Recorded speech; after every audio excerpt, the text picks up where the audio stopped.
اور جو کلام میں نے نازل کیا ہے اس پر ایمان لاؤ، جبکہ وہ اس کتاب یعنی تورات کی تصدیق بھی کر رہا ہے جو تمہارے پاس ہے، اور تم ہی سب سے پہلے اس کے منکر نہ بن جاؤ، اور میری آیتوں کو معمولی سی قیمت لے کر نہ بیچو، اور کسی اور کے بجائے صرف میرا خوف دل میں رکھو۔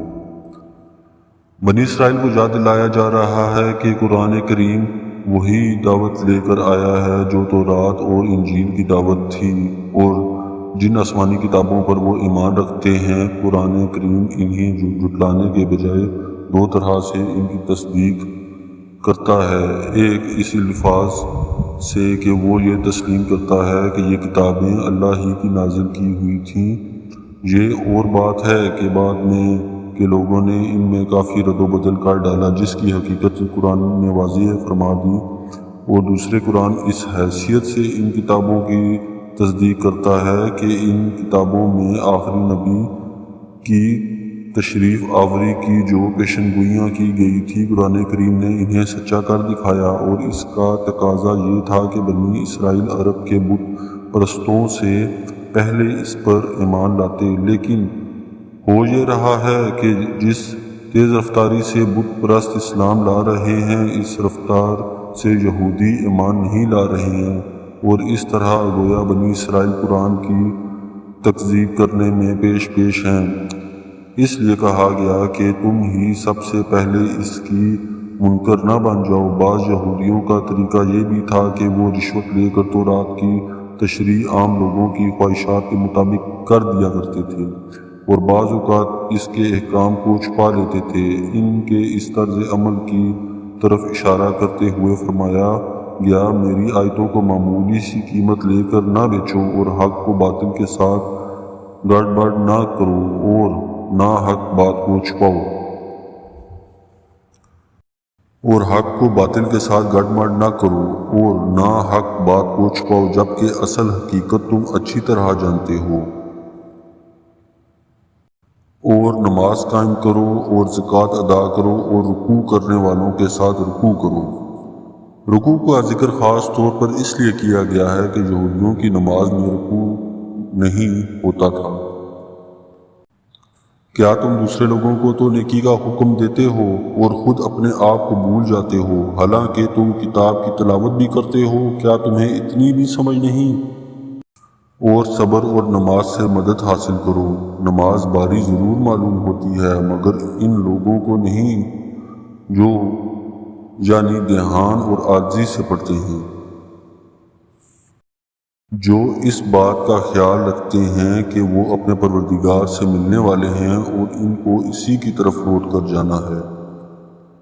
اے بنی اسرائیل، میری وہ نعمت یاد کرو جو میں نے تم کو عطا کی تھی، اور یہ بات یاد کرو کہ میں نے تم کو سارے جہانوں پر فضیلت دی تھی۔ اور اس دن سے ڈرو جس دن کوئی شخص بھی کسی کے کچھ کام نہیں آئے گا، اور نہ کسی سے کوئی سفارش قبول کی جائے گی، نہ کسی سے کسی قسم کا فدیہ لیا جائے گا، اور نہ ان کی کوئی مدد پہنچے گی۔ اور وہ وقت یاد کرو جب ہم نے تم کو فرعون کے لوگوں سے نجات دی جو تمہیں بڑا عذاب دیتے تھے، تمہارے بیٹوں کو ذبح کر ڈالتے اور تمہاری عورتوں کو زندہ رکھتے تھے، اور اس ساری صورتحال میں تمہارے پروردگار کی طرف سے تمہارا بڑا امتحان تھا۔ فرعون مصر کا بادشاہ تھا جہاں بنی اسرائیل بڑی تعداد میں آباد تھے اور فرعون کی غلامی میں دن گزار رہے تھے۔ فرعون کے سامنے کسی نجومی نے پیشن گوئی کر دی کہ اس سال بنی اسرائیل میں ایک بچہ پیدا ہوگا جو اس کی بادشاہی کا خاتمہ کر دے گا۔ یہ سن کر اس نے حکم دے دیا کہ اسرائیلیوں میں جو کوئی بچہ پیدا ہو اسے قتل کر دیا جائے، البتہ لڑکیوں کو زندہ رکھا جائے تاکہ ان سے خدمت لی جا سکے۔ اس طرح بہت سے بچے قتل کر دیے گئے، اگرچہ موسیٰ علیہ السلام اس سال پیدا ہوئے مگر اللہ تعالیٰ نے ان کو محفوظ رکھا۔ اس کا مفصل واقعہ سورۃ الطے اور سورۃ القصص میں خود قرآن کریم میں ذکر فرمایا ہے۔ اور یاد کرو جب ہم نے تمہاری خاطر سمندر کو پھاڑ ڈالا تھا، چنانچہ تم سب کو بچا لیا تھا اور فرعون کے لوگوں کو سمندر میں غرق کر ڈالا تھا، اور تم یہ سارا نظام دیکھ رہے تھے۔ اس کا واقعہ بھی مذکورہ بالا دو صورتوں میں تفصیل سے آیا ہے۔ اور وہ وقت یاد کرو جب ہم نے موسیٰ علیہ السلام سے 40 راتوں کا وعدہ ٹھہرایا تھا، پھر تم نے ان کے پیچھے اپنی جانوں پر ظلم کر کے بچڑے کو معبود بنا لیا۔ حضرت موسیٰ علیہ السلام سے اللہ تعالیٰ نے وعدہ فرمایا تھا کہ وہ کوہ طور پر آ کر 40 دن اعتکاف کریں تو انہیں تورات عطا کی جائے گی۔ چنانچہ حضرت موسیٰ علیہ السلام کوہ طور پر تشریف لے گئے۔ ان کی غیر موجودگی سے فائدہ اٹھاتے ہوئے سامری جادوگر نے ایک گائے کا بچڑا بنایا اور بنی اسرائیل کو اسے اپنا معبود قرار دینے اور اس کی عبادت کرنے پر آمادہ کر لیا، اور اس طرح وہ شرک میں مبتلا ہو گئے۔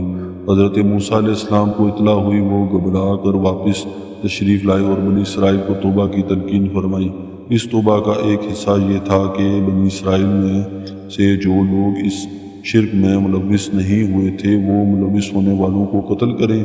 چنانچہ ان کی ایک بڑی تعداد قتل کی گئی اور اس طرح ان کی توبہ قبول ہوئی۔ یہ واقعات انشاءاللہ تفصیل سے سورۃ الاعراف اور سورۃ الطے میں آئیں گی۔